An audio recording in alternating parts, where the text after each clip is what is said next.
To think in terms of not playing small is to recognize that this is not all about you, right? That there are consequences and costs to other people when we hold out, when we hold back, or when we burn out from overworking, over preparing.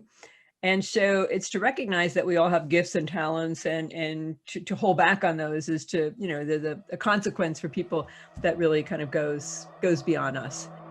Welcome to Candid Insights. We are a podcast that inspires leaders, influencers, and intellectuals like you to reflect and think differently based on important societal and cultural issues facing the world today. I'm your podcast host, Sahil Badruddin, and I started exploring these issues after my TEDx talk on disagreement and pluralism. I've sat down with leaders such as Hassan Minhaj, Jim Wallace, Dalia Mujahid, and many more to talk about their insights, the lessons they've learned, and provide you with timeless wisdom by looking at the trends and forces shaping society today. Join me on my journey and subscribe to our podcast. Thank you.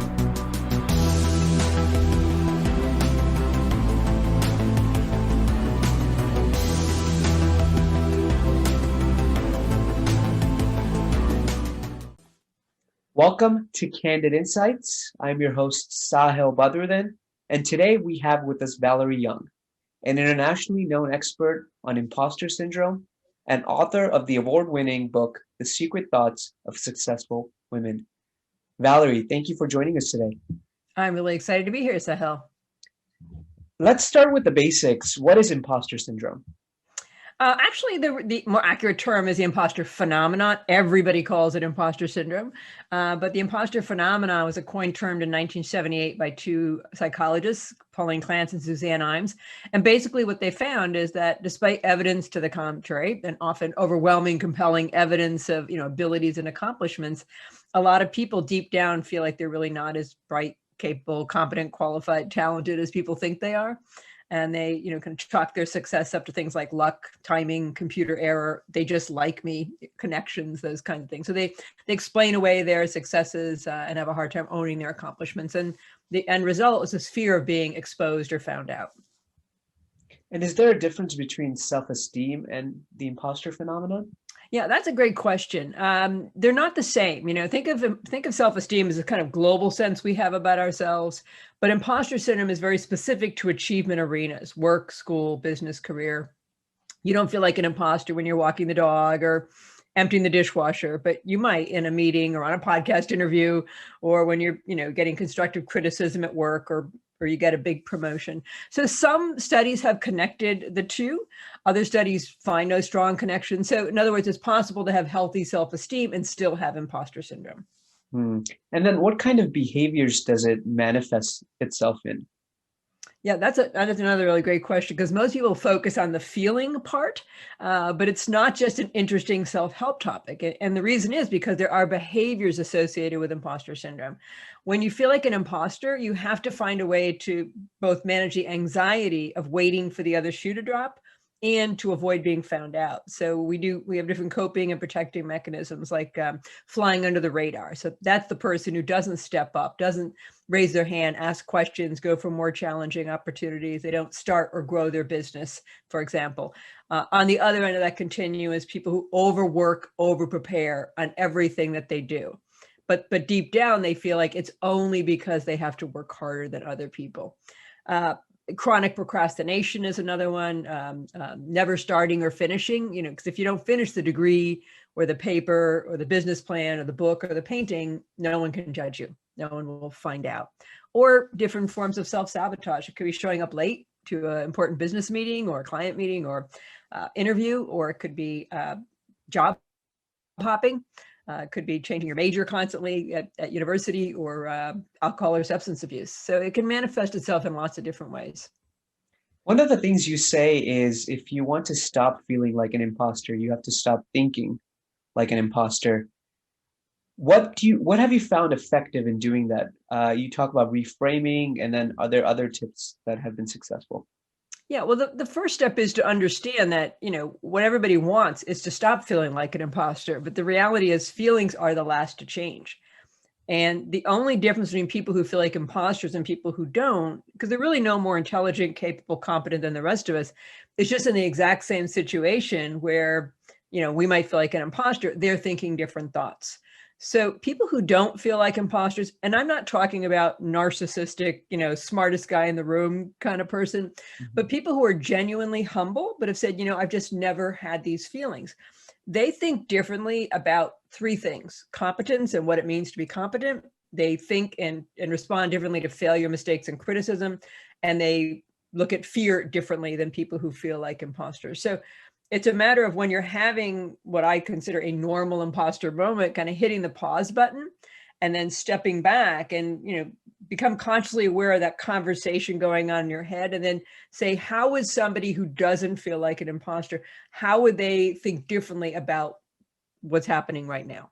And so it's a process of kind of learning to reframe so we can learn to think like them. One of the things you also say is that they react differently to, let's say, constructive criticism. Is that also something you see as non-imposter syndrome thinking in a way? Absolutely. I mean, let me be clear. Nobody, necessarily wants constructive criticism. Although that said, right, there are people who spend exorbitant amount of money for executive coaches and people to give them, to tell them where their blind spots are, and to give them the information that they need to get better. But people who feel like imposters, we tend to be kind of wounded by even constructive criticism, right? We let it mean more about who we are as a person. So if somebody says that report was inadequate, what we hear is, I'm inadequate. Right. It's interesting. One of the things that we see happening is that sometimes incompetent people think they're competent, Yes. and then competent people feel like they're incompetent. Absolutely. And you say that one of the things that imposter shares an unrealistic, distorted definition of competence. Yes. Yeah, and so I'm wondering, how do we create this better sense of self-awareness within ourselves and others? Well, I think it's a matter of understanding that there is another way to look at competence. For example, people who feel like imposters, and there's no one way to look at it, right? So for somebody who is kind of the perfectionist, competence to them means getting it right 100% of the time, flawless, perfect performance every time. So they might do a podcast, for example, and the podcast ends and they realize they forgot to make some minor point, or they stumbled over their words, and they would beat themselves up, endlessly. Then there's the person I call the expert. Doesn't mean they are an expert. What it means is that they're defining competence based on how much they know. So it's not so much about the quality of their work, like with the perfectionist, although that's still important, but for them, it's the quantity of knowledge and information that they know. And they feel like they never know enough. So it's always one more book to read, one more class to take, one more degree to get. Then there's the natural genius. That's the person who defines competence based on ease and speed. They expect to hit the ground running, pick things up immediately, overnight. And if they have to struggle to understand something or master something, they're very hard on themselves.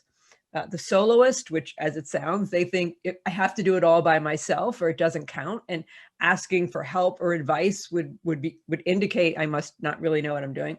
And of course, the superwoman, superman, or super student who expects themselves to excel in multiple roles in their life, not just in work or career or school, but also as a parent, a partner, a family member, community member, and so on, and look good all at the same time. But in all of those, there's this expectation that is just not realistic and not sustainable. So for all of those types, it's a matter of realizing that there is another way to look at it. Like, guess what? You're never going to know anything in the beginning when you start something, or ever, right? It's the equivalent of trying to get to the end of the internet.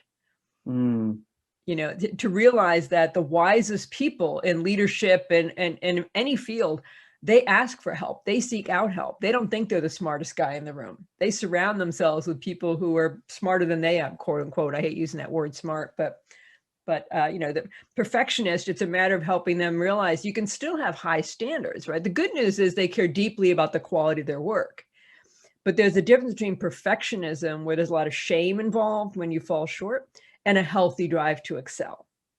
Do you see a common relationship between people kind of beating themselves up and then imposter syndrome? Oh, absolutely. There was a study, I want to say out of the University of Austria, that found a connection between self-compassion and imposter syndrome. That people who spoke to themselves in a more compassionate way had less experience with imposter syndrome. people who did not have high self-compassion, who are always like, oh, you're so stupid, beating themselves up in that way, were more likely to feel like imposters. Hmm.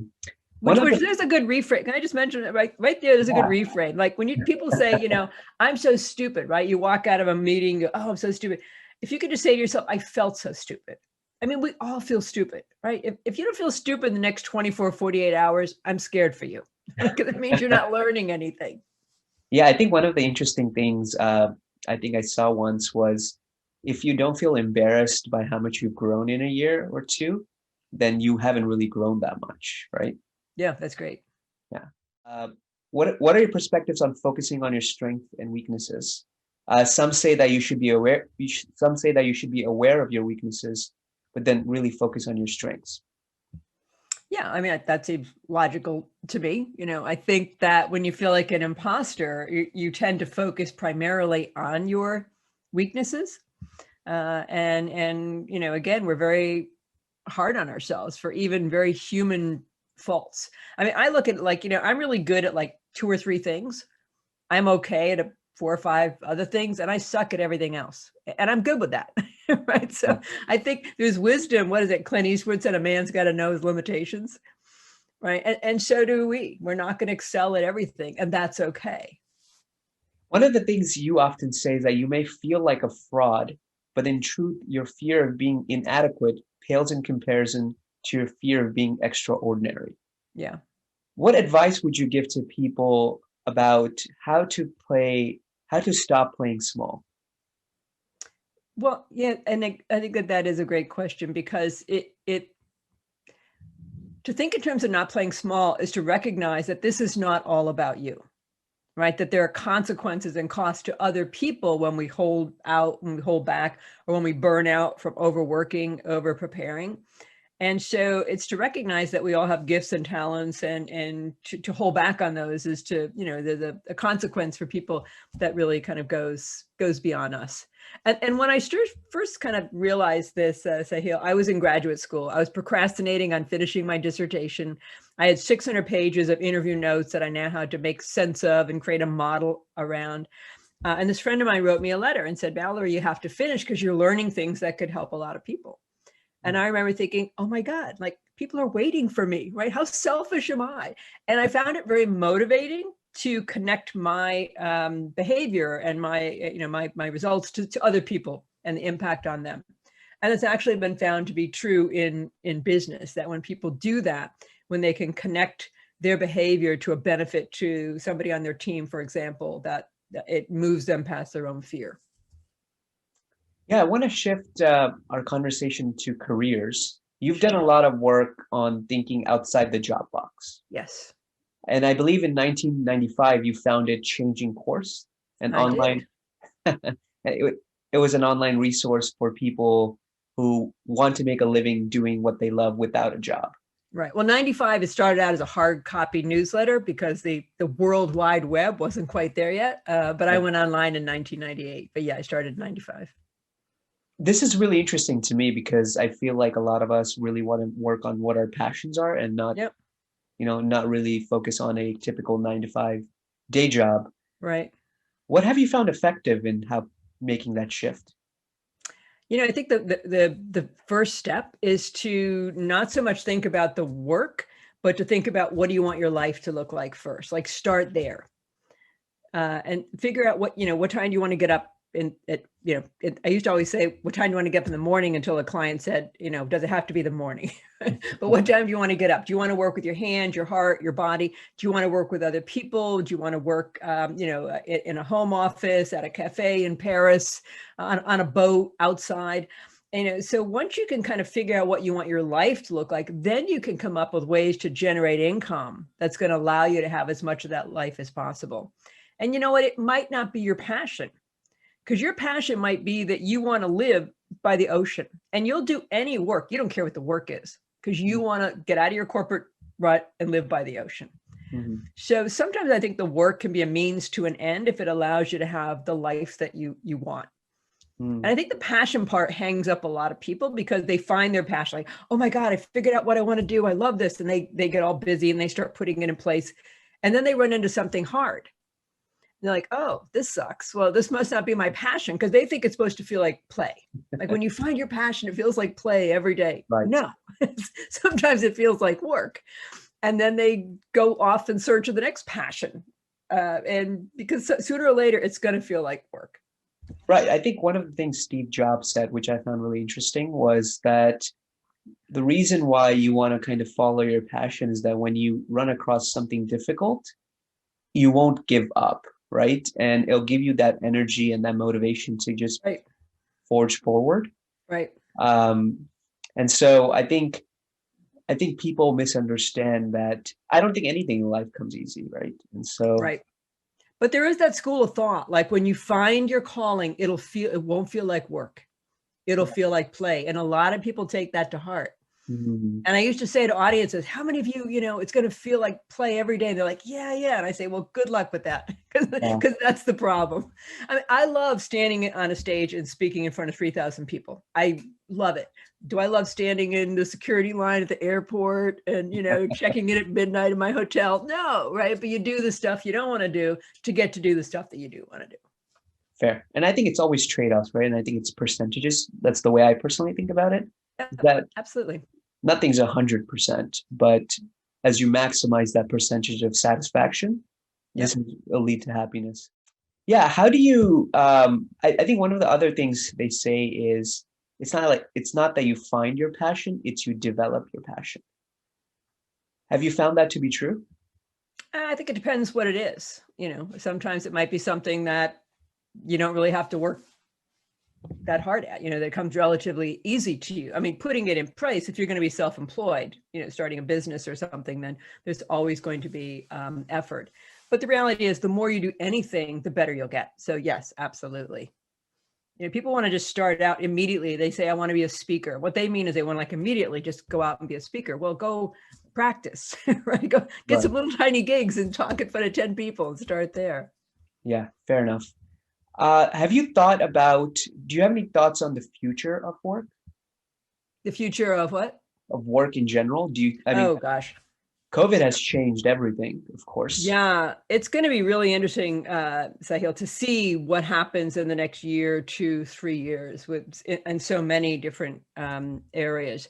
Apart from that, I do have concerns about artificial intelligence and how many jobs are going to be replaced, and just kind of what is going to replace work, for a lot of people if things are really highly automated. But that aside, I think more and more people are looking at small businesses, are looking at multiple streams of income, and realizing it's hard to come up with an idea for that one big idea to make 75,000, 100,000, whatever you want to make. Right. It's a lot easier to have 3 or 4, often complementary. They don't have to be complementary, but things that will then make that income for you. I sometimes ask this question for people who have had long careers, if they could share some humbling lessons of success. Some humbling lessons of success. From success, I would say. Oh, from success. Well, I think success is complicated. And we act like, oh, just go be successful. But success is complicated because success can also separate you from other people. And if relationships are important to you, then there can be some ambivalence, right? And so you might think it's your imposter syndrome talking. You might think it's fear that's holding me back. But in reality, it might be that there's this awareness in the back of your mind that it's going to change things for you, whether it's in an intimate relationship, whether it's with your friends, whether it's your family, whether you have to leave your community to relocate, whether your parents are getting older and now you have to go move, or whatever it might be. You grew up working class or poor and suddenly you're making a lot of money and other folks aren't, so there's a lot of pieces to it. A humbling experience. Gosh, that's a really good question. I think I'm humble whenever I'm on a stage and something goes wrong, But what I've learned to do is to laugh about it and often make it like a teachable moment for people. I was speaking to this audience of about 300 or 400 healthcare executives in Orlando, and I started coughing, and I had to excuse myself. When you can't stop coughing, step to the side of the stage, take a drink of water, come back. So I said to the audience, how many of you would be mortified right now if this happened to you? People raised their hand. I said, yeah, I don't care. I said, it's not that I don't care. Would I rather not cough? Absolutely. But the reality is nobody stormed out of the room. Nobody said, I am not listening to this coughing speaker one more second, and we're just so hard on ourselves. You think we're much harder on ourselves than other people are? Oh, absolutely. So if something like that happens, the person would probably beat themselves up more than what the audience actually did. Absolutely. I mean, it's not like I hacked through the entire thing. I mean, that would be difficult to listen to. It was just this momentary step aside, take some water, stop coughing, and went on. But yeah, I think we're much harder on ourselves. And I think that we need to learn to laugh at ourselves more. Valerie, thank you so much. Thank you. It was a pleasure.